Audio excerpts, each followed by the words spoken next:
Musical Monday.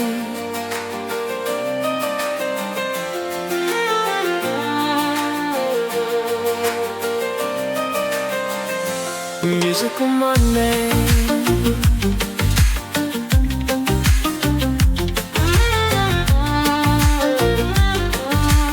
Hi, my name is Amitabh. Welcome to Musical Monday. Music knows no boundaries.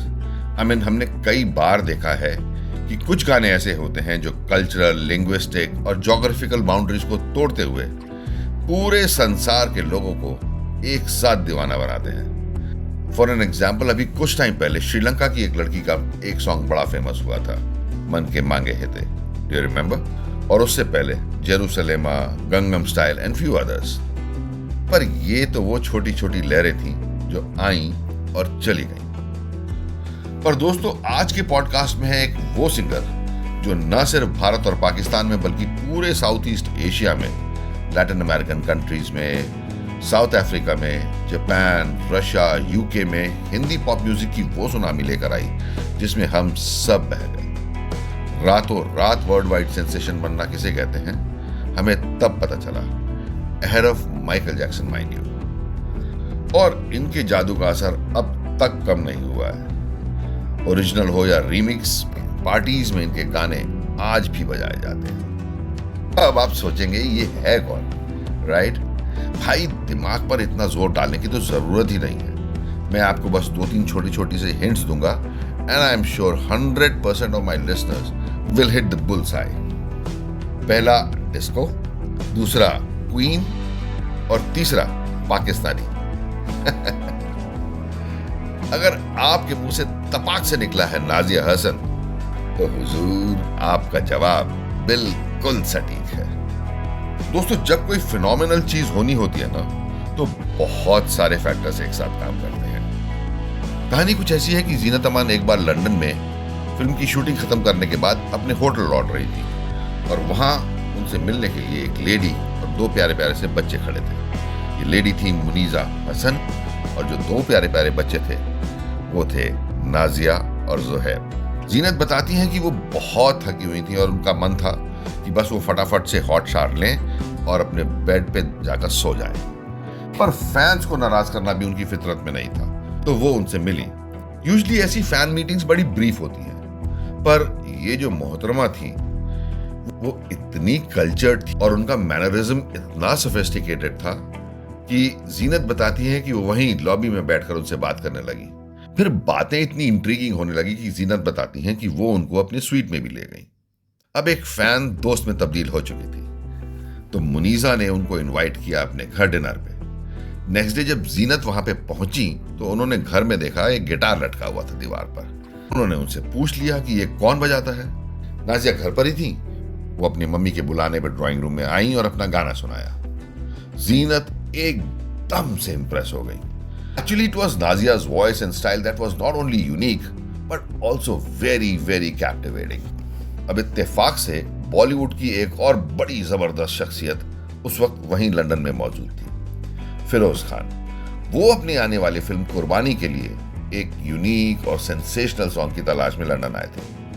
हालांकि इस film के music director कल्याण जी आनंद जी तय हो चुके थे, पर फिरोज खान साहब was looking for something unusual, something which wasn't typically Bollywood. And for the same, he met fellow Bangalorean, जो अपने प्रोडक्शन में उस वक्त तक 2-3 इंटरनेशनल ब्लॉकबस्टर्स दे चुके थे।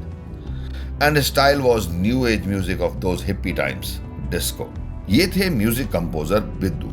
एक इंटरव्यू में बिद्दू बताते हैं कि वो बॉलीवुड म्यूजिक में बिल्कुल भी इंटरेस्टेड नहीं थे, पर हमारे फिरोज खान साहब को अपनी बातों पर लोगों को कन्विंस करने का एक जबरदस्त हुनर था।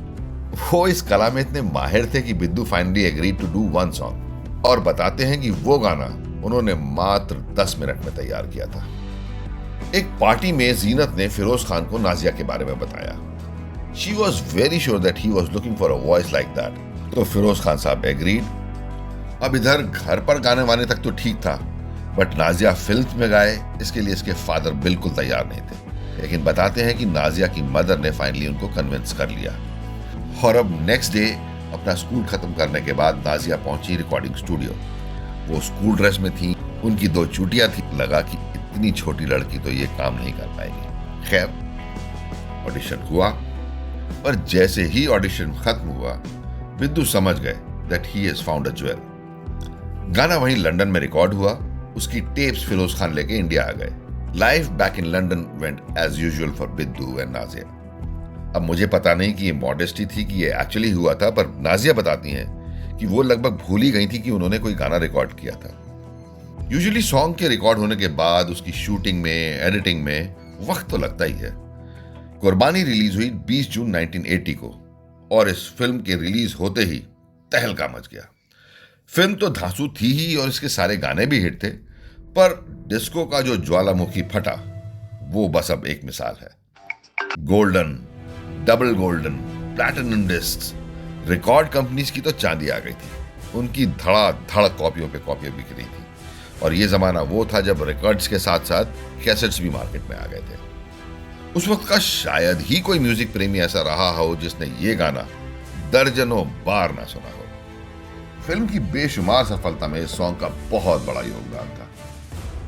आउट ऑफ द ब्लू एक दिन मुरीजा बताती हैं कि उनके पास शोमैन राज कपूर साहब का फोन आया and he informed that jury has decided to give Filmfare award to Nazia and Nazia at the age of 15 became the first Pakistani to get this award। जरा सोचिए, जिस अवार्ड को पाने के लिए बड़े बड़े कलाकारों की उम्र तमाम हो जाती है, वो नाजिया को इतनी छोटी सी उम्र में अपने पहले ही गाने में मिल गया। इसको अगर मैं ऑनगोइंग आईपीएल की भाषा में बोलूं तो अपने डेब्यू में ही डबल सेंचुरी मार रहा। और अब इस सॉन्ग की जबरदस्त सफलता के बाद नाजिया और जोहेब ने बिट्टू के साथ प्रोड्यूस किया अपना पहला एल्बम डिस्को दीवाने।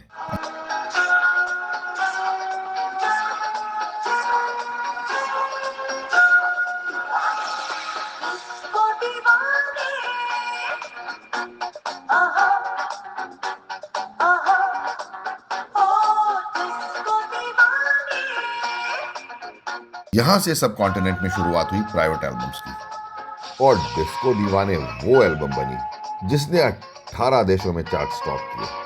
Amazing, simply amazing, and they became world wide stars. फिर आई उनकी दूसरी album Boom Boom in 1982, in 1983 Young Tarang, और इस एल्बम के साथ आए इनके म्यूजिक वीडियोस भी first time. Their next album Hotline came in the year 1987। Now, after this meteoric rise, so much of name and fame, Nazia decided to call it a quits. और उन्होंने ये decide किया कि इसके बाद में आने वाली एल्बम उनकी लास्ट होगी, which was Camera, released in 1992.